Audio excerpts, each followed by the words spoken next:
జాతీయవాద జర్నలిజానికి అసలైన వేదిక నేషనలిస్ట్ హబ్ ని సబ్స్క్రైబ్ చేసుకోండి. నోటిఫికేషన్స్ కోసం బెల్ ఐకాన్ పై క్లిక్ చేయండి. అందరికీ नमस्कार. सिकंदराबाद कॉन्स्टिट्यूंसी हैदराबाद शहर को आप सब लोगों को स्वागत करता हूं. हैदराबाद एक कॉस्मोपॉलिटन सिटी है.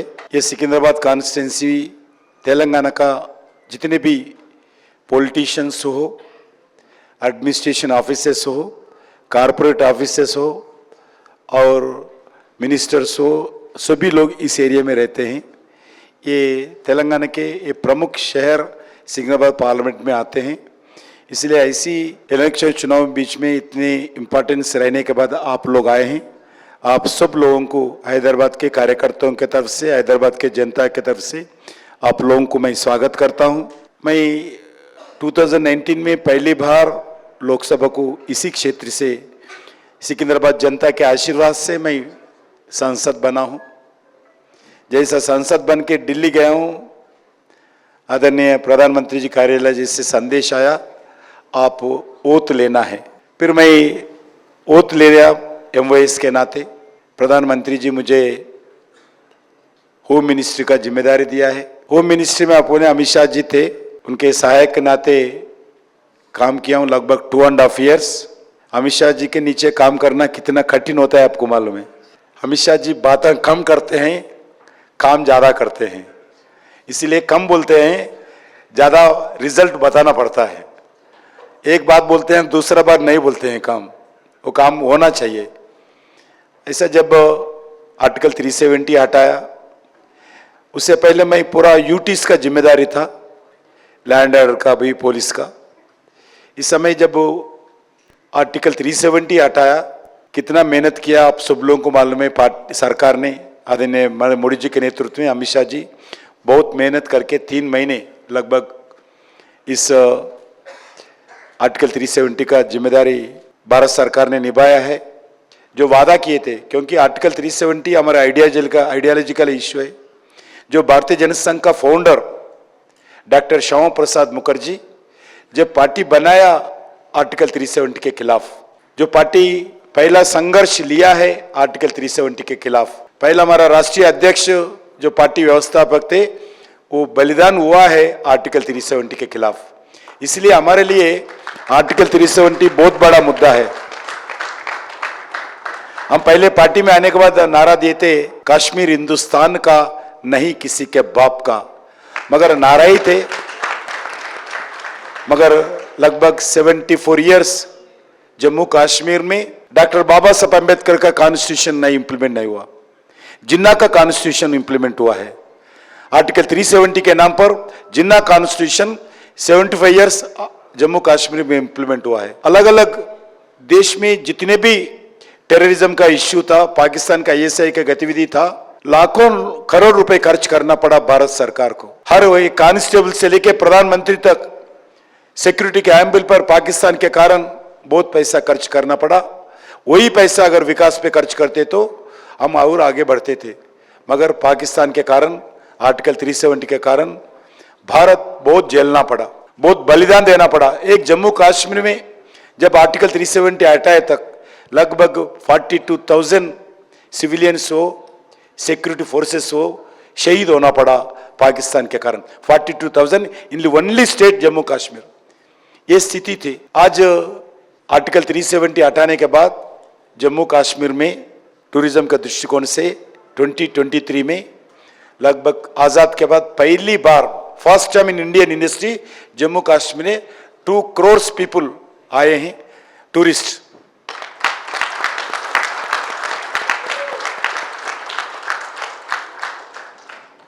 इसके बाद जब लास्ट 2.5 years के बाद जो बोले ना आप, 3 मिनिस्ट्री का कैबिनेट एलिवेट करके 3 मिनिस्ट्री दिया है. 3 मिनिस्ट्री में डोनर मिनिस्ट्री, टूरिज्म, कल्चर, ये बहुत बड़ा प्रमुख इम्पॉर्टेंट मिनिस्ट्रीज है. पार्टी के लिए भी हो, आइडियोलॉजी के लिए भी हो. कल्चर मिनिस्ट्री बहुत इम्पॉर्टेंट है. म्यूजियम्स, लाइब्रेरीज, अलग अलग संगीत नाटक अकादमी, साहित्य अकादमी, ऐसी लगभग 43 विंग्स हमारा कल्चर मिनिस्ट्री में रहते हैं. उसमें काम करने का बहुत इम्पॉर्टेंट है. अच्छे काम किया है. आप क्या पूछ रहे थे मेरे को, क्यों दिया आपको? सबसे ज़्यादा इम्पोर्टेंट। वो मेरे पूछना नहीं, सबको पूछना है। लेकिन मैं आपको एक फीडबैक देना चाहूँगी। मैं जो भी जिम्मेदार देते हैं मैं मन से काम करता हूँ। आपको बताना चाहता हूँ, भारत सरकार में एक पार्टी का जिम्मेदारी और सरकार का जिम्मेदारी कोई भी आज तक नहीं है, सिर्फ मैं अकेला हूँ। जी, इसी बीजेपी का तेलंगाना का अध्यक्ष भी हूँ, साइमल्टेनियसली 3 मिनिस्टर का कैबिनेट मिनिस्टर भी हूँ। जी, मेरे को डेडिकेशन के साथ काम करना हमारा पार्टी में बहुत इम्पोर्टेंट मिलता है। सबको जो भी अच्छे काम करते हैं डेडिकेशन के साथ काम करते हैं पार्टी में, क्योंकि मैं भी एक एग्रीकल्चर परिवार से आया हूँ, विलेज परिवार से आया हूँ। हैदराबाद में पढ़ने के लिए आया, जब पार्टी के अंदर शामिल हुआ इसके कारण से थोड़ा जिम्मेदारी निभाना पड़ा। बिल्कुल आदरणीय प्रधानमंत्री जी जो जिम्मेदारी दिया है ये डेडिकेशन के लिए दिया है, बस उतना ही आपका जवाब। भारत माता की, भारत माता की, उज्जैनी महाकाली अम्मा की, उज्जैनी महाकाली अम्मा की, पेदम्मा माता की, यलम्मा माता की, दुर्गम्मा माता की, भारत माता की।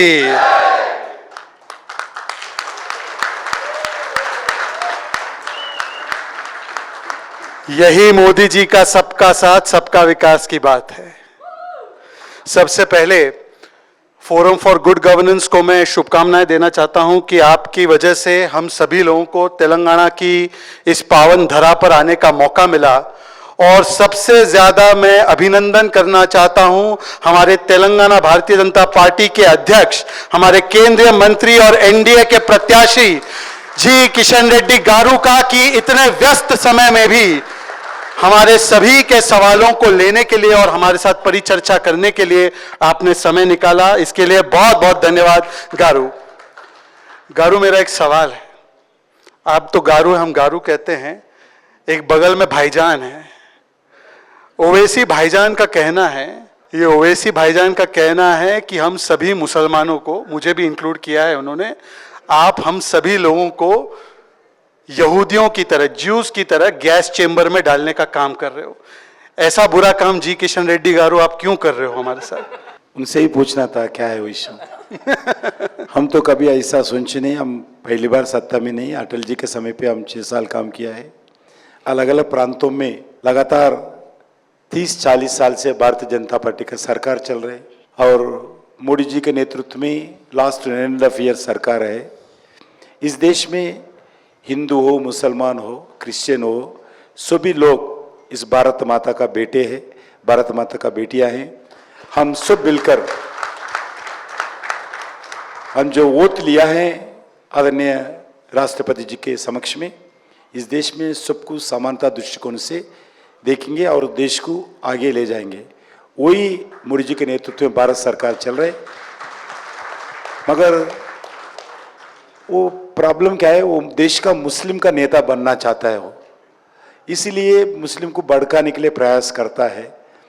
आज नरेंद्र मोदी जी के नेतृत्व में सबके साथ मिलके काम करते हैं, सभी समाज को साथ मिलते हैं। इसलिए भारतीय जनता पार्टी नेतृत्व में सरकार कोई रिलीजियस के आधार पर हम डिस्क्रिमिनेशन नहीं करते हैं।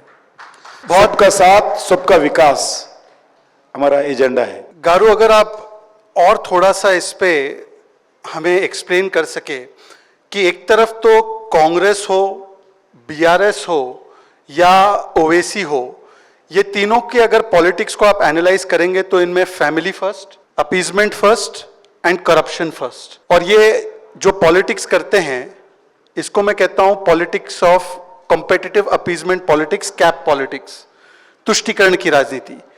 दूसरी तरफ प्रधानमंत्री मोदी जी कहते हैं कि मैं तुष्टीकरण की राजनीति नहीं, मैं संतुष्टीकरण की राजनीति करता हूं। तो ये तुष्टीकरण बनाम संतुष्टीकरण, फैमिली फर्स्ट बनाम परफॉर्मेंस फर्स्ट, अपीजमेंट फर्स्ट बनाम सबको साथ में लेकर चलना फर्स्ट, इसके बारे में यदि आप कुछ आंकड़ों के साथ और कुछ डेटा और कुछ ऐसे किस्से जो आपके सामने आए हो उसको एक्सप्लेन करते हो अगर आप बता सके तो। ये तीनों तेलंगाना संबंधित अगर देखे तो Congress party, BRS party, MIM party, तीनों एक ही है, तीनों का डीएनए भी एक ही है। क्योंकि एमआईएम पार्टी कभी उनका पक्ष नहीं बदलता है, एक ही पक्ष के साथ रहते हैं। वो पक्ष सत्ता दल, जो पार्टी सत्ता में रहते हैं उनके साथ ही रहता है। वो पहले कांग्रेस के साथ रहते था, जब टीआरएस आए टीआरएस पक्ष में आए, फिर कांग्रेस आए कांग्रेस पक्ष में गए, मगर तीनों मिलके भारतीय जनता पार्टी के खिलाफ आज वो आवाज़ उठाते हैं, भारतीय जनता पार्टी के खिलाफ गठबंधन करते हैं, भारतीय जनता पार्टी के खिलाफ वोट डालते हैं और लोगों को भड़काने के लिए प्रयास करते हैं। तीनों भी अब जैसे बताए सही बताए फैमिली पार्टी से, तीनों भी तुष्टीकरण से आगे बढ़ते हैं, तीनों भी करप्शन पार्टी है। मजलिस पार्टी पुराने शहर में लगभग 60-70 साल से राजनीति चलाते हैं, मगर पुराने शहर में रहने वाले गरीब मुस्लिमों का कोई उनका सेवा नहीं किया है, कोई भला नहीं किया है। सिर्फ वोट बैंक बनाकर मुस्लिम को ये राजनीति करते हैं। ना स्कूल्स ठीक है, ना रोड्स ठीक है। हाँ, हैदराबाद देखिए कितना अच्छा है, मगर वही पुराने शहर जाके ना स्कूल्स ठीक नहीं है, ड्रेनेज रोड के ऊपर ओवरफ्लो होता है, पीने का पानी ड्रेनेज से मिलके आते हैं, ना पार्क है, कुछ भी नहीं है, मगर पैसा खर्च होता है, पैसा किधर जाता पता नहीं। ये मजलिस पार्टी का राजनीति पुराने शहर में है। अभी हमारे केसीआर हो, रेवंत रेड्डी हो, पहले दूसरा पार्टी को झुक झुक कर सलाम करते हैं मजलिस पार्टी मिले तो।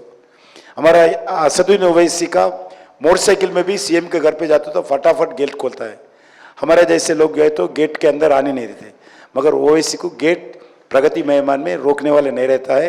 ये स्थिति आज तेलंगाना राजनीति में है। Thank you very much. एक बार जोरदार तालियां जी किशन रेड्डी जी के लिए।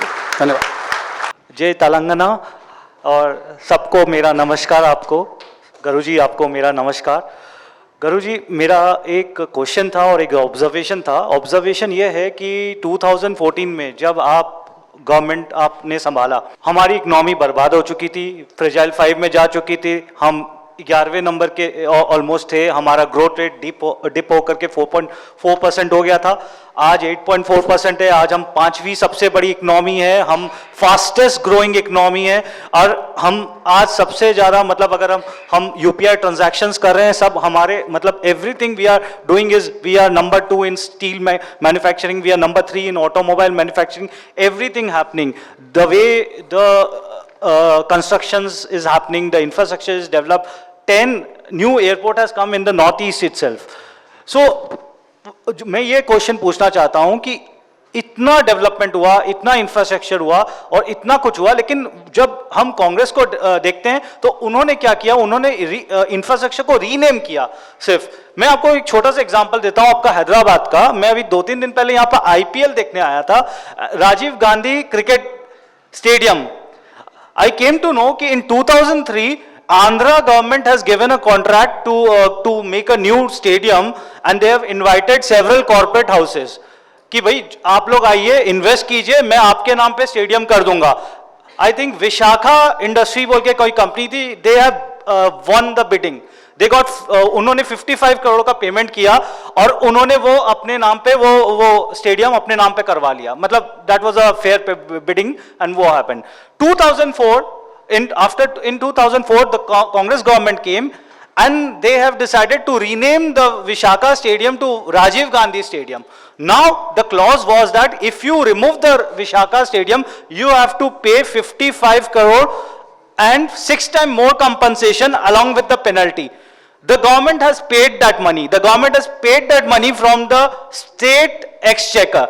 Now just we have renamed a state stadium to Rajiv Gandhi Stadium by paying a lot of hundreds of crore rupees just to rename a stadium. This is the question I would like to know कि what was your reaction, how it happened, renaming of the things. अभी जिसके पास stadium था जब, वो Congress party का नेता है। जब कांग्रेस पार्टी नेता है इसलिए उनके कॉन्ट्रैक्ट उनको दिया गया, उनको ही एक हैदराबाद क्रिकेट एसोसिएशन एससीए का चेयरमैन भी बनाया। आज भी स्टेडियम कांग्रेस पार्टी का नेताओं के साथ ही है। अभी बीच में टीआरएस वाले जीत गए एचसीए के इलेक्शंस में, उनके हाथ में है।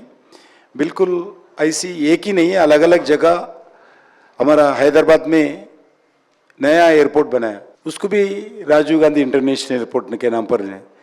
राजीव गांधी को कोई लेना देना हैदराबाद से नहीं है, मगर उसका नाम है राजीव गांधी इंटरनेशनल एयरपोर्ट। ऐसी सभी जगह आज देश में जितने इंस्टीट्यूशंस और प्रेस्टीज इंस्टीट्यूशंस राजीव गांधी, इंदिरा गांधी, जवाहरलाल नेहरू के नाम पर सबसे ज़्यादा इवन इंस्टीट्यूशंस है, प्रेस्टीजियस इंस्टीट्यूशंस भी उनके नाम है।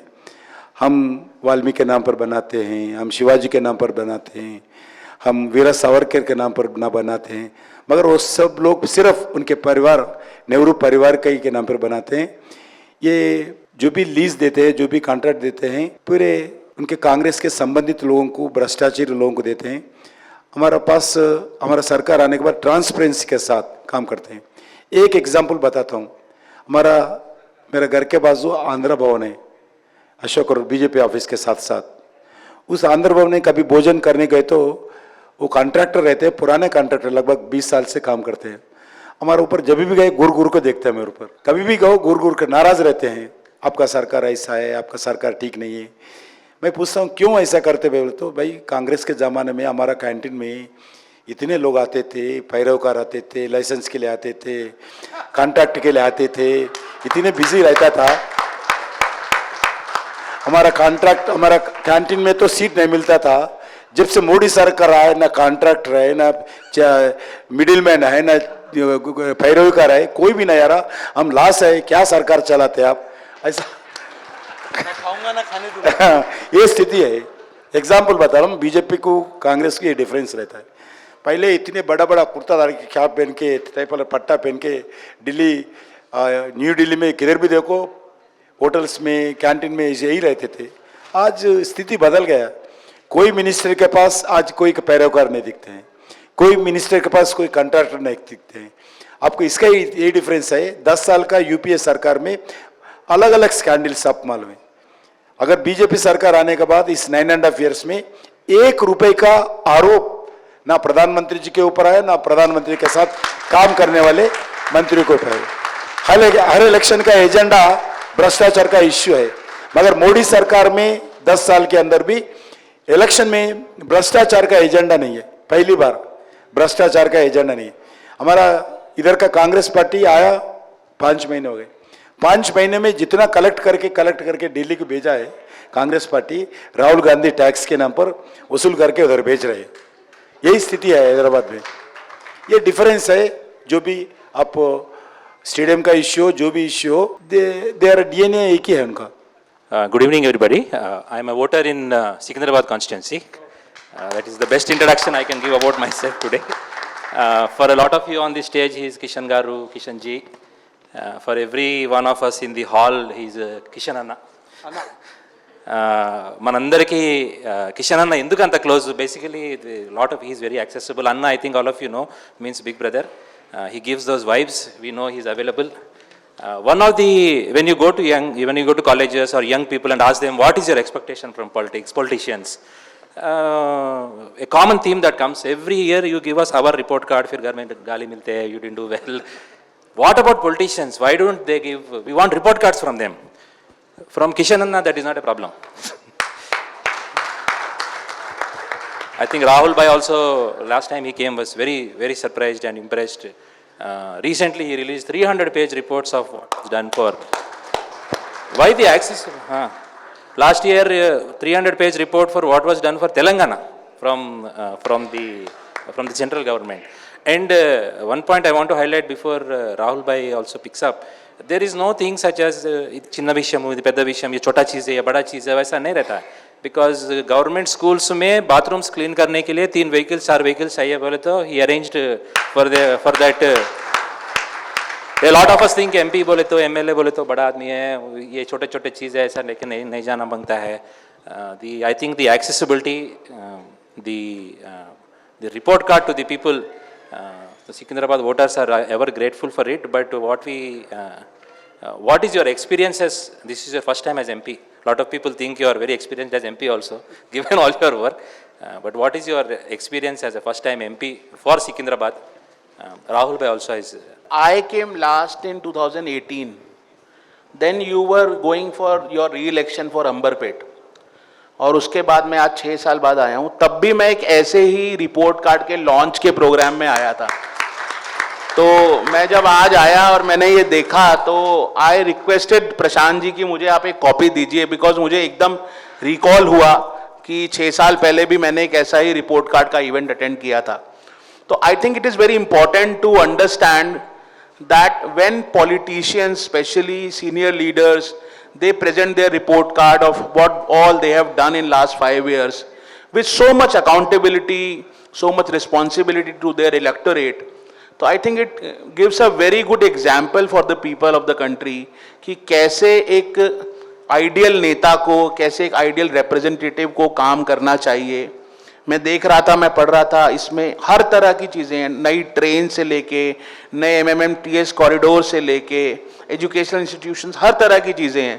तो मेरा सर आपसे ये प्रश्न है कि ये सिकंदराबाद का रिपोर्ट कार्ड है और here in central government you represent Telangana also as a minister, so what is your vision for Sikandarabad that Sudhir bhai has already asked, and what is your vision for Telangana as a whole state when you look up to yourself as a representative of the state in the central government?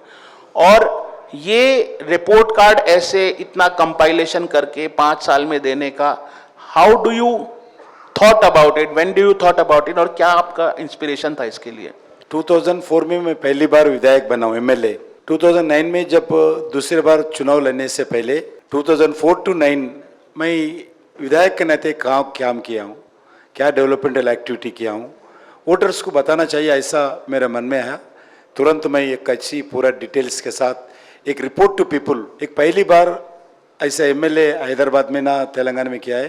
मैं report to people बनाकर पूरा power point presentation देकर समाज में प्रमुख लोगों को, retired IAS, IPS, सम cast leaders, बुद्धिजीवी, इंडस्ट्रियलिस्ट, कुछ वुमेन लीडर्स, फोक लीडर्स, सबको बुला के 1000 लोगों के सामने, मीडिया के सामने पावर प्रेजेंटेशन किया हूँ। उसके बाद वैसे ही 2014 में किया हूँ, 2018 में किया हूँ, आप जैसे बोले थे। अभी पहली बार मैं सांसद बना हूँ। सांसद बन के फिर मैं इलेक्शन से दूसरी बार वोट मांगने से पहले मैं 5 साल में क्या किया हूँ, मेरा वोटर्स को बताना जरूरी है। इसलिए मैं ओपनली भी यहाँ दिया रिपोर्ट कार्ड देते हुए वोटर्स को बताया, मैं 5 साल में कुछ काम करने के बाद आप अच्छा लगे तो वोट दीजिए, नहीं तो मत दीजिए, ऐसा मैं ओपनली रिक्वेस्ट किया वोटर्स को। प्रॉब्लम एक ही था, जब मैं मिनिस्टर बनने के बाद MP बना, विद इन 1 वीक मैं मिनिस्टर बनाऊँ। बनने के बाद हमारे चीफ मिनिस्टर से मिलने के लिए प्रयास किया हूँ, मगर चीफ मिनिस्टर चले गए, मेरे को मिलने को मौका नहीं दिया। KCR से मिलने के लिए मैं अमित शाह से पूछा हूँ, मैं तेलंगाना से एक ही सेंट्रल मिनिस्टर हूँ, आंध्र में भी कोई नहीं है, मैं दोनों चीफ मिनिस्टर से मिलना चाहता हूँ, क्योंकि विकास के विषय पर इलेक्शंस तो खत्म हो गए, अभी गवर्नमेंट्स है, मिल के तेलंगाना विकास करना चाहिए। ऐसा मैं अमित शाह जी साहब से परमिशन पूछा हूँ, बिल्कुल जाना चाहिए, मिलना चाहिए। मैं लगभग 3 महीना प्रयास किया हूँ मिलने के लिए, KCR से फ़ोन किया हूँ, उनका MPs को बोला हूँ, मगर वो मिलने को मना किया है। आज तक कभी मिला नहीं, कभी फंक्शन में, ऐसी कोई फंक्शन में मिले, मगर कभी फेस टू फेस टेबल के ऊपर चर्चा कभी नहीं हुआ, मिलने को मना किया है वो। मगर उसके साथ साथ वो नहीं मिला, ठीक है, एडमिनिस्ट्रेशन, स्टेट गवर्नमेंट का एडमिनिस्ट्रेशन भी कोऑपरेशन नहीं किया मेरे को। बिल्कुल बड़ा ऑफिसर भी, IAS ऑफिसर भी मेरे को बात करना है तो सर फेस टाइम में बात करो, ऐसा बोलते थे मेरे को। ये स्थिति था। इवन छोटे छोटे इश्यूज भी, डेवलपमेंटल एक्टिविटी भी करने के लिए बहुत कठिन था। ये KCR पूरा, ये क्या है, हमारा सामने दिखने वाले नौजवान कैसा मंत्री बनता है, ऐसा उनके मन में एक अहंकार रहता था। इसके कारण वो मिलने को तैयार नहीं था। ये मिनिस्टर है बोल के एक्सेप्टेबल नहीं किया। 5 साल के बाद कोई मिनिस्टर आज तक मेरे को ना रिप्रेजेंटेशन किया है, ना केंद्र सरकार के बारे में पूछा है। मगर मैं लगातार जो भी डेवलपमेंटल एक्टिविटी हो, तेलंगाना सरकार को लगभग 40 लेटर्स ओपनली लिखा है। मैं रीजनल रिंग रोड 26,000 करोड़ प्रधानमंत्री से बातचीत करके मंजूरी करवाया। मेरा कॉन्स्टिट्यूंसी में 3 रेलवे टर्मिनल्स है। सिकंदराबाद रेलवे टर्मिनल को 720 करोड़ लगाकर उसको मंजूर करवाया, और नामपल्ली रेलवे स्टेशन को 350 करोड़, काचीगुड़ा रेलवे स्टेशन को 450 करोड़, नया टर्मिनल जो चरलेपल्ली में नया टर्मिनल भी सैंक्शन करा, वो पूरा हो गया। जो हमारा सिकंदराबाद रेलवे स्टेशन है, आप 2025 में आइए, जैसा आप शमशाबाद एयरपोर्ट है ना, वैसे ही हमारा रेलवे स्टेशन रहेगा। जो शमशाबाद एयरपोर्ट है वैसे ही मेरा रेलवे स्टेशन होने वाला है। ऐसी इंटरनेशनल स्टैंडर्ड पे एसी लगाकर रेलवे स्टेशन आने वाला है। ऐसी 40 रेलवे स्टेशन तेलंगाना में हम विकास कर रहे हैं। प्रॉब्लम क्या है, हमारा नरेंद्र मोदी जी जो भी फाउंडेशन डाले हैं, फर्टिलाइजर परिश्रम को, इंडस्ट्री को फाउंडेशन डाले हैं, कंप्लीट किया है, वो डेडिकेशन के मुख्यमंत्री को बुलाए तो मुख्यमंत्री नहीं आते। सीएम को समय है तेलंगाना में आके इनाग्रेशन करने के लिए, मगर हम मुख्यमंत्री था, उनको समय नहीं था। रेलवे स्टेशन विकास का कार्यक्रम फाउंडेशन डाले हैं, प्राइम मिनिस्टर आए हैं स्वयं, हमारा सीएम नहीं आए। 1600 मेगावाट्स का पावर प्रोजेक्ट्स कंप्लीट किया है, वो डेडिकेशन किया है, उसमें नहीं। कोई मुख्यमंत्री ऐसे ही विकास के कार्यक्रम में केंद्र सरकार के साथ नहीं दिया है। फिर भी हम मेहनत करके, जो स्टेट गवर्नमेंट से संबंधित नहीं है, डायरेक्ट केंद्र सरकार जो भी करना चाहिए, पूरा डेवलपमेंटल एक्टिविटी भी, जो भी हम मेगा टेक्सटाइल पार्क दिया है, रेलवे मैन्युफैक्चरिंग यूनिट दिया है, और नेशनल साइंस सेंटर दिया है, और संगीत नाटक अकादमी के ब्रांच खोले हैं, ट्राइबल म्यूजियम इनाग्रेशन किया है, एफोग्राफी म्यूजियम इनाग्रेशन किया है, सालारजंग म्यूजियम है, 9 ब्लॉक्स खोले। ऐसी अलग अलग विकास के कार्यक्रम दृष्टिकोण से हम काम किया है। हमारा विजन ये है, ये रियल हैदराबाद अभी भी जो इंटरनेशनल लेवल पर इस सिटी को विकास करना चाहिए, मौका है। क्योंकि जो भी हैदराबाद में ऑफिसर रिटायर्ड होते हैं इधर ही सेटल होते हैं, क्योंकि इधर वेदर के कारण थोड़ा दिन गर्मी रहते हैं, मगर रिमेनिंग 10 मंथ्स एक वातावरण ठीक रहते हैं। इधर साइक्लोन नहीं आते हैं, ज़्यादा ठंडा नहीं रहते हैं। ये गर्मी ज़्यादा आज भी, वो भी पहला इधर भी ठंडा रहता था, ये कंक्रीट जंगल बनने के बाद इधर भी गर्मी है। नहीं तो हैदराबाद एक ऐसा सिटी है देश में, इसी के कारण इधर राष्ट्रपति भवन है। जब दिल्ली में ज़्यादा ठंडा रहते ना, राष्ट्रपति इधर 1 महीना रहते थे पहले, इसके लिए सेकंड राष्ट्रपति भवन हैदराबाद में। पहला, अभी भी राष्ट्रपति भवन हर दिसंबर में इधर आते हैं, सिस्टम आते हैं, 15 दिन 1 हफ्ता इधर रह के जाते हैं। राष्ट्रपति भवन, सेकंड राष्ट्रपति भवन हैदराबाद में है।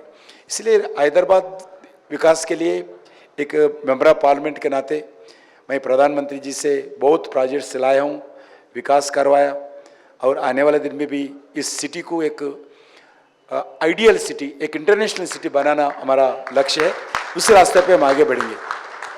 Good evening all and thanks for giving this opportunity. Namaste Kishan Reddy Garu. I know many people don't want to remember what has happened 4 years ago, basically the COVID thing and all.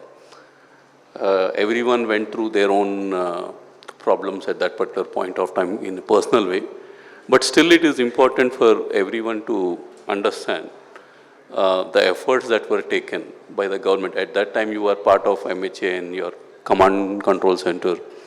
So we would like to know, I mean, how it was tackled and all those things during COVID, so that at least people will have an idea ki what is the importance that steps that were taken during that command center. And over to you, Rahul. Actually एक question add करना चाहूँगा। अभी आपने केसीआर की बात किया कि केसीआर आपसे मिले भी नहीं है। इसी में क्वेश्चन ये था कि एज ए होम मिनिस्टर, और भी कई सारे स्टेट हों, मतलब आपको तो सारे स्टेट से डील करना था, और कोई ऐसे इंसिडेंट हुए हों जो कोऑपरेट नहीं किया हो प्रॉपर्ली, और कुछ इंसिडेंट जो पब्लिक लाइफ में नहीं है जो आज आ सकता है बाहर, तो उस पर आप बताइए। जब मैं पहले 2.5 years MOS होम में काम किया हूँ, जब गवर्नमेंट ऑफ इंडिया कोविड के समय पे नोडल मिनिस्ट्री कोविड कंट्रोल का हमारा होम मिनिस्ट्री रहते थे, जब अमित शाह जी पूरा काम देखते थे, मगर एक कमांड कंट्रोल रूम ओपन किया है।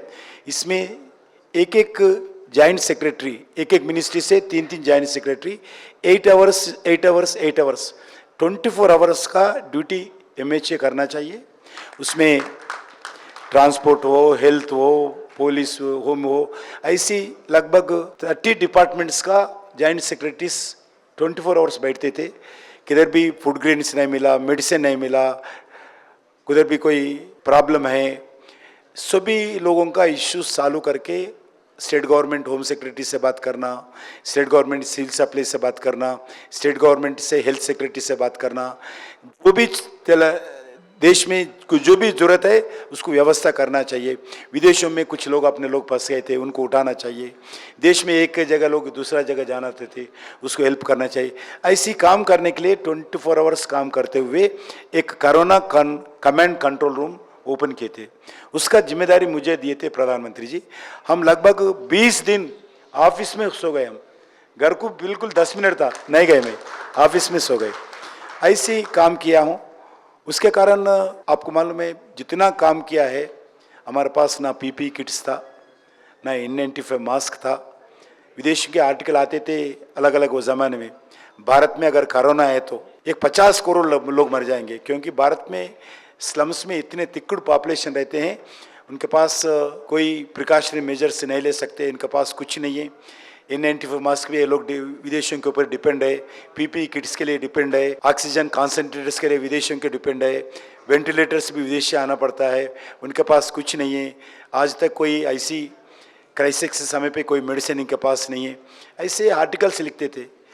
एक दिन मैं अमित शाह साहब को पूछा हूँ बैठते मीटिंग में, ऐसा पेपर्स में आ रहे, टीवीज में आ रहे, कितने 50 लोग मरेंगे क्या, मैं पूछा हूँ। कुछ भी हो सकता है, ऐसा बोले, कुछ भी हो सकता है, मगर हम काम करना चाहिए, मेहनत करना चाहिए। मगर प्रधानमंत्री जी वो समय पे एक जनता कर्फ्यू लगाया, कोई दुनिया में ऐसा कोई नहीं किया है। सिर्फ कोरोना आने से पहले ही जो एक्सपेक्टेशन सीरियस लेके जनता को मोटिवेट करने के लिए, एकत्रित करने के लिए, संगठित करने के लिए जनता कर्फ्यू लगाया। उसके बाद और एक आगे बढ़कर घर घर के सामने ज्योति जलाने का काम किया है, तैयार किया है लोगों को। कोरोना आने वाला है, हर 140 करोड़ लोग इसके खिलाफ फाइट करने के लिए एकत्रित होना चाहिए, ऐसा एक दिन आवाज कराने के लिए देखा है। अब पहले सबसे पहला वो हेल्थ वॉलंटियर्स, कोरोना वॉरियर्स को देखा है, उनके दृष्टिकोण से ठीक करने के लिए उनको धैर्य देने के लिए प्रयास किया है, कॉन्फिडेंस देने के लिए प्रयास किया है। हम अलग अलग देशों में जितने भी लोग फंस गए थे उनको लाने के लिए स्पेशल फ्लाइट्स में भी काम किया है। आपको मालूम होना चाहिए हमारे पास हैदराबाद में भारत बायोटेक कंपनी है। ये फर्स्ट वेव आया, सेकंड वेव आएंगे नहीं आएंगे किसको मैं नहीं मालूम। बीच में एक दिन ना मैं मिनिस्टर हूँ, इधर म्यूनसिपल कॉरपोरेशन हो रहा है, ना स्टेट गवर्नमेंट की इन्फॉर्मेशन है, ना मुझे इन्फॉर्मेशन है। सीधा प्रधानमंत्री जी बेगमपेट एयरपोर्ट में फ्लाइट उतरा है। सीधा उतरकर एक भारत बायोटेक कंपनी है, उस कंपनी के अंदर घुस गए। सुबह 11 बजे घुस गए, 5 बजे तक बाहर नहीं आए प्रधानमंत्री जी। एक देश का प्रधानमंत्री है, एक फार्मा कंपनी के अंदर गए, क्योंकि फार्मा कंपनी वाले इस कोरोना के खिलाफ वैक्सीन के लिए रिसर्च का काम शुरू किए थे। इसके लिए प्रधानमंत्री आके उधर सभी रिसर्च करने वाले उनके साथ बैठकर आपको जितना पैसे हो खर्च हो, मगर वैक्सीन बनाना चाहिए। क्या काम है केंद्र सरकार से, मैं आपके साथ हूं, जो भी जरूरत पड़े हम देंगे, मगर किसी हालत में आप वैक्सीन बनाना चाहिए। ऐसा वो साइंटिस्टों को, फार्मासिस्टों को मोटिवेट करने के लिए स्वयं एक प्रधानमंत्री दिल्ली से आके एक फार्मा कंपनी में 6 घंटा 7 घंटा बैठा है। ये नरेंद्र मोदी जी काम करने का तरीका है। उसके बाद पुणे गए, पुणे में भी ऐसी किया। तीसरा दिन अहमदाबाद गया, अहमदाबाद भी ऐसी कंपनी के साथ बैठ। एक प्रधानमंत्री का विजनरी कैसा है देखो, सेकंड वेव आएंगे नहीं आएंगे मालूम नहीं, मगर हम तैयार रहना चाहिए वैक्सीन के तैयारी। और इसके कारण दुनिया में उत्तम vaccine, best vaccine in the world Bharat में आज तैयार किया है। बेस्ट वैक्सीन देश में, दुनिया में हर देशों में भी वैक्सीन के लिए सभी जगह जनता के पास पैसा लिया है। सिर्फ 140 करोड़ लोगों को फर्स्ट डोज फ्री दिया है, सेकंड डोज फ्री दिया है, और बूस्टर भी, तीसरा बूस्टर भी फ्री दिया है। प्रधानमंत्री जी अब जब फैक्ट्रीज बंद थे, N95 मास्क तैयार करना, कोई काम करने वाला कर्मचारी नहीं थे, पूरा फैक्ट्रीज बंद था, फिर भी वर्चुअल पूरा इंडस्ट्रीज से बातचीत करके, टेक्सटाइल इंडस्ट्रीज से बातचीत करके, सबसे बात करके किसी हालत प्रिकॉशन लेना चाहिए, कुछ वर्कर्स को बुलाना चाहिए, स्पेशल अलावेंसेस देना चाहिए, N95 मास्क तैयार करना चाहिए, कुछ पीपी किट्स तैयार करना चाहिए, कुछ इलेक्ट्रॉनिक्स कंपनी से बातचीत करके वेंटिलेटर्स तैयार किया। ऐसा किया, ऑक्सीजन दिल्ली से उत्तर प्रदेश से शुरू किए तो हैदराबाद तक ट्रेन ना रोके, ग्रीन चैनल देकर अगर लखनऊ से शुरू किया हैदराबाद तक ट्रेन किधर भी रोका नहीं। फ्लाइट्स में, मिलिट्री फ्लाइट्स में ऑक्सीजन लाने के लिए प्रयास किया। जो भी करना चाहिए जनता का जान बचाने के लिए आदरणीय प्रधानमंत्री जी जो काम कोरोना में किया है, मैं भी उसमें एक समुद्र के एक बूंद के जैसा, पानी का बूंद के जैसा मैं भी काम किया हूं। मगर ये विजनरी प्राइम मिनिस्टर के कारण इतना बड़ा देश में जो विदेशों में अपमान करते हुए लिखते थे इस देश में बेड्स नहीं है, हॉस्पिटल्स नहीं है, अनपढ़ है, इधर अगर कोरोना है तो 50 करोड़ मरेंगे, 50 ज़्यादा जो एज है 100 गज से बची नहीं। ऐसे अमेरिका अलग अलग देशों में अपमान करते हुए आर्टिकल लिखा है। मगर सबसे ज़्यादा कम नुकसान, इतना बड़ा पॉपुलेशन रहने के बाद भी, बेड्स कम रहने के बाद भी, हॉस्पिटल्स कम रहने के बाद भी, डॉक्टर्स कम रहने के बाद भी हम कम नुकसान से कोरोना से बाहर आया, ये मोदी जी की सरकार का अचीवमेंट है। मित्रों, जय श्री राम कपिल भाई ने बोला तो आवाज अयोध्या तक जानी चाहिए, उसकी पता लगना चाहिए। 550 साल से देश के हिंदू जिस राम मंदिर की मांग कर रहे थे, उस मांग को प्रधानमंत्री नरेंद्र मोदी जी ने पूरा करने का काम किया है। एक बार दोनों हाथ उठा के कहेंगे जय श्री राम, जय श्री राम, जय श्री राम, जय श्री राम। ये लिख रहे हैं कि हिंदू ओबीसी का आरक्षण छीन लेंगे और मुसलमान ओबीसी को दे देंगे, और ये भी लिख रहे हैं कि सबका प्रॉपर्टी गिनेंगे और 2 बच्चे वाले का लेके किसको देंगे। एक तो उधर है वो, और दूसरा वो भी है, वो अपनी बेटी को भेज के हमारे दिल्ली वाले के साथ बैठ के दारू का धंधा कर रहा था। अभी हमारा केजरीवाल भी अंदर है, उसकी बेटी भी अंदर है। तो एक तरफ तो नशे का धंधा करने वाले, दूसरी तरफ हिंदू की कीमत पे मुसलमान के वोट बैंक की राजनीति करने वाले कांग्रेस और टीआरएस। आपका जो लड़ाई है, ये मेन अपोजिशन जो है वो कौन है इन दोनों में से, ये सवाल है मेरा। दिखने में अलग अलग दिखते हैं, तीनों एक ही फेस है इनके।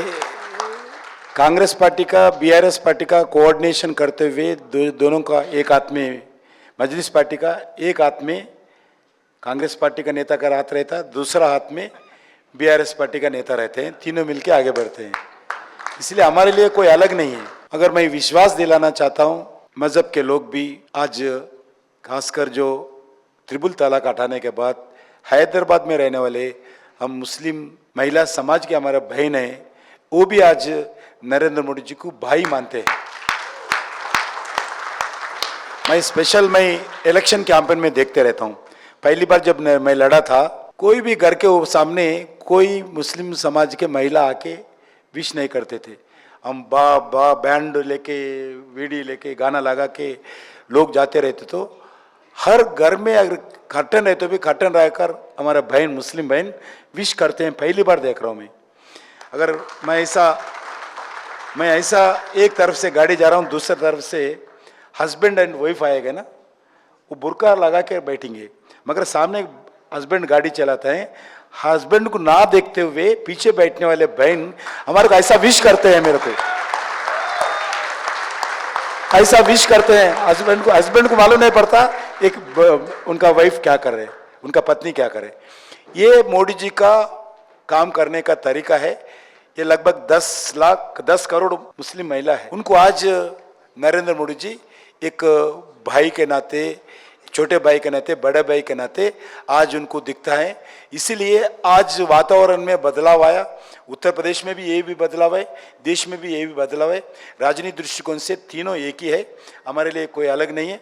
क्योंकि एमआईएम पार्टी का साथ एक ही, जो भी सत्ता में रहते हैं उनके साथ रहते हैं, दूसरे साथ संबोधित रहते हैं। क्योंकि टीआरएस पार्टी का नेता जो केसीआर है वो पहला कांग्रेसी था। जब राजशेखर रेड्डी जी मनमोहन सिंह प्रधानमंत्री थे, केसीआर मनमोहन सिंह सरकार में था, टीआरएस बनाकर गठबंधन में सरकार में था। इधर भी कांग्रेस सरकार में उनका टीआरएस मौजूद था। अभी राष्ट्रपति चुनाव में पूरा केसीआर कांग्रेस पार्टी कैंडिडेट को समर्थन किया है। जब राजशेखर रेड्डी मुख्यमंत्री थे, टीआरएस का जितना एमएलए है पूरा कांग्रेस को भेजा। जब केसीआर मुख्यमंत्री था, कांग्रेस का एमएलए पूरा टीआरएस को भेजा है। अभी रेवंत रेड्डी मुख्यमंत्री है, टीआरएस का एमएलए पूरा अभी कांग्रेस में जा रहे। इसलिए हमारे लिए कोई अलग नहीं है, दोनों एक ही पार्टी है। आपका कार्यकाल हमने मोदी जी के साथ हमने देखा कि किस तरीके से आप मंत्री के उस पर रहे, लेकिन उससे ज्यादा आपका संबंध, पिछले 20 साल से ज्यादा आपका मोदी जी के साथ संबंध है। तो कुछ ऐसे निजी 1-2 पल जो आप लोगों को बताना चाहे कि ये आपका एक्सपीरियंस रहा मोदी जी के साथ, या अमेरिका में आप उनके साथ गए, कोई ऐसी घटना जो आप बताना चाहें जो पर्सनल एक्सपीरियंस हो, राजनीतिक ना हो। मैं पहली बार विधायक बनने के बाद, हमारे कार्यकर्ता एमएलए बनने के बाद हैदराबाद में एक स्थिति है, जो भी डेवलपमेंटल एक्टिविटी होते हैं 4% 3% एमएलए लेते हैं। हमारे पास वो आदत था, और उसके नीचे जो काम करने वाले कार्यकर्ता भी वो कॉन्ट्रैक्टर के पास से मैं ले लेते थे। मैं एमएलए बनने के बाद मैं वो बंद किया हूँ। हमारा कार्यकर्ता बहुत मेरे ऊपर नाराज़ थे, साहब आप मैं पहली बार एमएलए बने, इतनी मेहनत करके आपके बनने वाले, कुछ इधर इधर खर्च रहते हैं, कुछ हेल्प करो ना। मैं बोला मैं पर्सनल कुछ है तो हेल्प कराऊंगा, हमारे दोस्तों से हेल्प कराऊंगा, मगर कॉन्ट्रैक्टर से कोई पैसे नहीं लेंगे। कार्यकर्ता 2-3 महीने के बाद वो भी, क्योंकि डेवलपमेंट बिल्डर्स रहते हैं, आज तक कॉन्ट्रैक्टर कौन है, बिल्डर्स कैसे रहते हैं मुझे नहीं मालूम। फिर भी आज मैं विश्वास के साथ बता सकता हूँ, मेरा कार्यकर्ता भी आज एक्सेप्ट किया है, मेरा जो लाइन लिया है वही लाइन ठीक है। आज पब्लिक रिप्रेजेंटेटिव के नाते 20 साल हो गए मेरा काम करते। आज कोई भी, मेरा विपक्ष के लोग भी, ना कोई मीडिया लोग भी, किशन रेड्डी उनके कार्यकाल में एक बिल्डर के पास, एक कॉन्ट्रैक्टर के पास जोर जबरदस्त से 1 रुपये लिया ऐसा कोई नहीं बोल सकता। ऐसा मेरा कार्यकर्ताओं के साथ मेरा पर्सनल एक्सपीरियंस ये देखने के बाद वो भी आज मेरे साथ कमिटमेंट के साथ एक देश के सेवा के लिए, प्रांत के सेवा के लिए, जनता के सेवा के लिए मेरे अलग के साथ मिलके काम करते हैं। आज से 30 साल पहले 1994 में हम मोदी जी के साथ एक बार अमेरिका गए थे, शायद बहुत सारे लोग नहीं जानते। तो क्या कुछ पर्सनल एक्सपीरियंस आप मोदी जी के साथ जब आप गए तो कुछ शेयर करना चाहेंगे हमारे साथ? हम 1994 में, मैं विद्यार्थी था जब यूथ विंग में काम करता था, जब Advani ji American council of young political leaders, उस ऑर्गेनाइजेशन, ये यूएस गवर्नमेंट का एजेंसी है, वो देश दुनिया में रहने वाले यंग पॉलिटिशियन को अमेरिका बुलाकर अमेरिका विकास दिखाते थे, क्योंकि अमेरिका एक था, बड़ा देश था, सभी देशों में उनका इन्फ्लुएंस रहना चाहिए, ऐसा सभी पॉलिटिकल पार्टीज़ का समय समय पर 1-2 लोगों को बुलाकर दिखाने का आदत रहते थे। उसके लिए एक इंस्टीट्यूट बनाया, इंस्टीट्यूशनाइज किया इस काम को। इसका इंस्टीट्यूट का नाम है American council of young political leaders, ACYPL नाम। जब अद्वानी जी अध्यक्ष के समय पे ऐसी इन्विटेशन आया, 3 लोगों का डेलीगेट भेजाना था। उसमें गुजरात का ऑर्गेनाइजिंग सेक्रेटरी था नरेंद्र मोदी जी, जब पार्टी का, उनको तय किया है। दूसरा कर्नाटक ऑर्गेनाइजिंग सेक्रेटरी अनंत कुमार, जब देहांत हो गए, मंत्री थे, उनको तय किया है। तीसरा मैं छात्र था, मेरे को तय किया है। हम 3 लोग गए।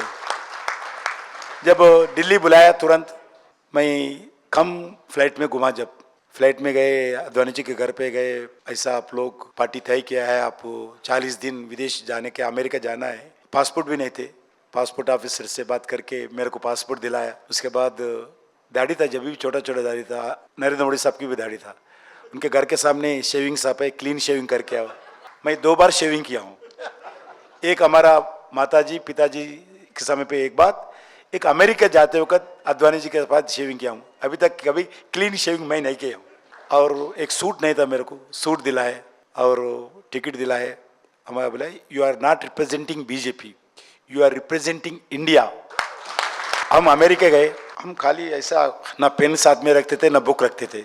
मोदी साहब तो एक बैग रखा था, उसमें नोटबुक पेन रखते थे।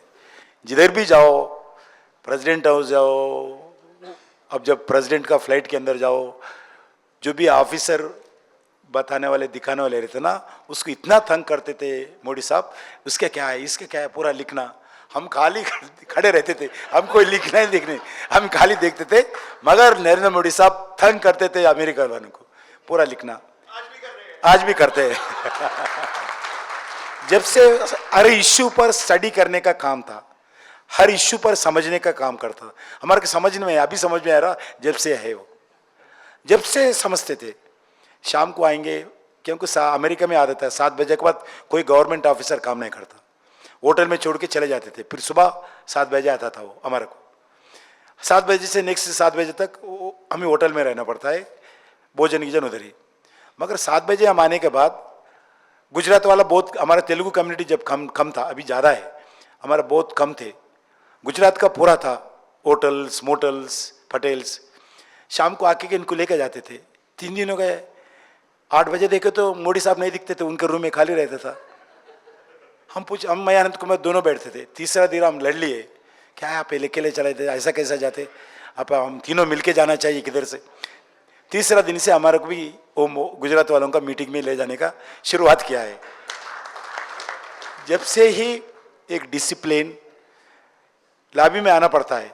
8 बजे गाड़ियाँ हमारा गाड़ी रहता था, 8 बजे व्हीकल शुरू करते तो लॉबी में आना पड़ता, बिल्कुल 10 मिनट पहले आते थे हम, बिल्कुल 10 मिनट लेट आते थे। जब से बता मोदी साहब का काम करने का था, बिल्कुल 10 मिनट पहले आते थे, हमारे ऊपर चिल्लाते थे, अमेरिका लोगों के सामने अपने क्या इज्जत रहेगा, आप लेट 10 मिनट आया। जब से हमारे चिल्लाते डांटते थे, जब से अच्छा नहीं दिखता, आप समय पे आना चाहिए। हम जब 10 मिनट आएंगे ना, नीचे से फोन करते थे रूम को, निकलो आ जाए ये लोग, 10 मिनट है, आ जाओ आ जाओ। मेरे को अनंत कुमार को PM साहब मोदी साहब जब फोन करते थे, फिर आने के बाद जाते थे। ऐसा भोजन करते वक्त भी डिसिप्लिन, गाड़ी में बैठते वक्त डिसिप्लिन, सब भी जब से हमारे को सिखाना शुरू किया, जब छात्र थे हम, जब से सिखाना, क्योंकि जब से ही उनके खून में, इनके काम करने के तरीके में एक स्पेशलिटी है। इसके कारण आज ये गरीब घर से लेके प्रधानमंत्री तक मंजिल तक पहुंचा है। प्रधानमंत्री बनने के बाद मुझे फोन आया, जब पहली बार अमेरिका जा रहे थे ना, फोटोस आए क्या आपके पास प्रधानमंत्री बनने के बाद? बिल्कुल मेरा फोटोस था, मगर बहुत खराब, बहुत साल हो गए ना, 1994 2014 में फ़ोन किया मेरे को, जैसा प्रधानमंत्री बनने के बाद उनका ऑफिस से फ़ोन किया, जब गुजरात चीफ मिनिस्टर ऑफिस से फ़ोन आया, फोटो साइका साहब का, उनके पास कोई फोटो ही नहीं थे। मेरे पास ढूंढने के बाद कुछ बहुत हंड्रेड्स ऑफ फोटोज थे, मगर सब चुप के खराब हो गए, क्यों? हम देखे नहीं थे, अपन अवैध भी नहीं है, परिचय भी नहीं। 4-5 फोटो मिला, उसमें एक फोटो जब आप बोलते थे ना, व्हाइट हाउस के सामने, एक हम थम्सअप, जब थम्सअप नहीं, अभी मेरा सेलफोन में है, अभी एक थम्सअप पीते वक्त एक हाथ में एक बोट चला रहे, जब थम्सअप नहीं पीना भी नहीं मानो हमारे, एक हाथ में ऐसा पी रहा हूँ, दोनों हम ग्लासेस लगाए। मोदी साहब फोटो मेरा सेलफोन पे है, मेरा वेबसाइट में भी दिखता आपको। ऐसी 6-7 फोटोस निकालने के बाद वो फोटोस प्राइम मिनिस्टर ऑफिस से रिलीज किया है पहली बार। नरेंद्र मोदी जब व्हाइट हाउस में सामने फोटो उतरे हैं, आज व्हाइट हाउस इन्विटेशन के अंदर व्हाइट हाउस से अंदर गए।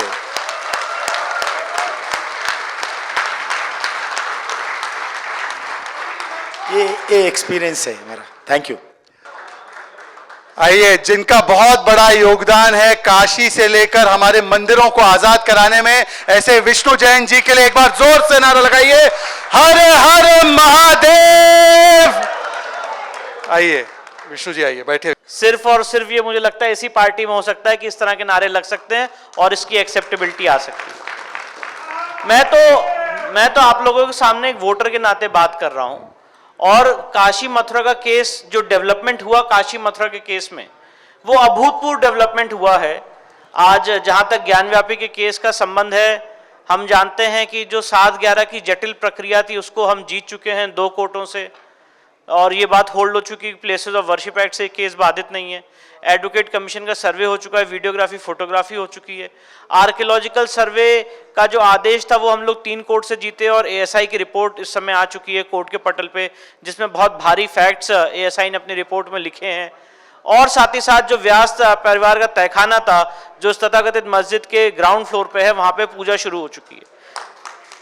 ये सारे बहुत ही अभूतपूर्व डेवलपमेंट हैं जो ज्ञानव्यापी के केस में हुए।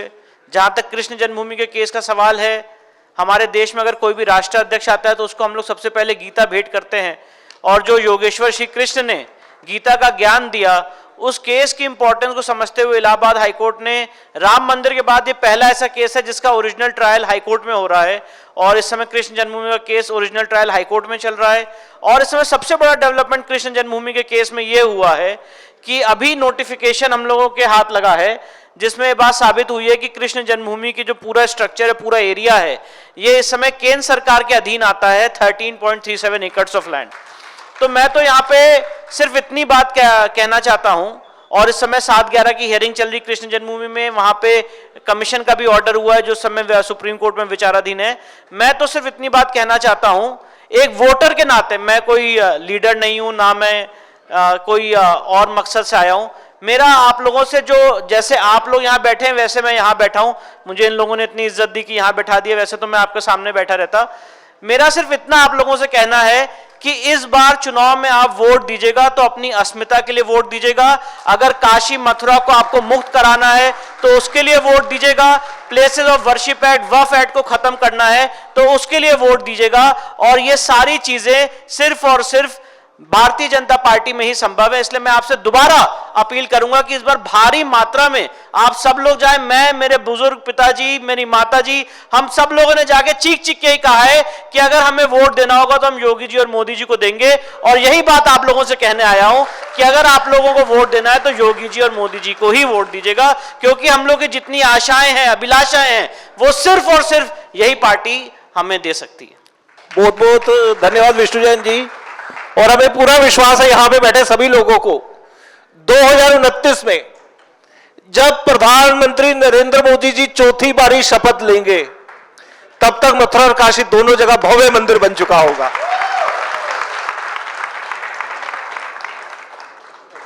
Raju Bhusa and Sandeep to honor Sudhir Kumar, Abhishek Jagni and Praful to honor Raushan Sinha, Sri,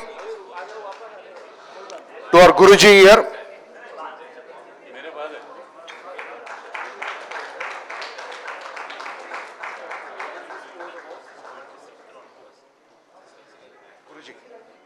Guruji.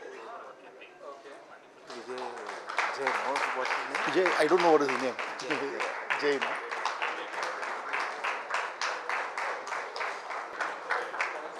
Sai Karan Gaud and Trimurti. Kapil with a word of thanks.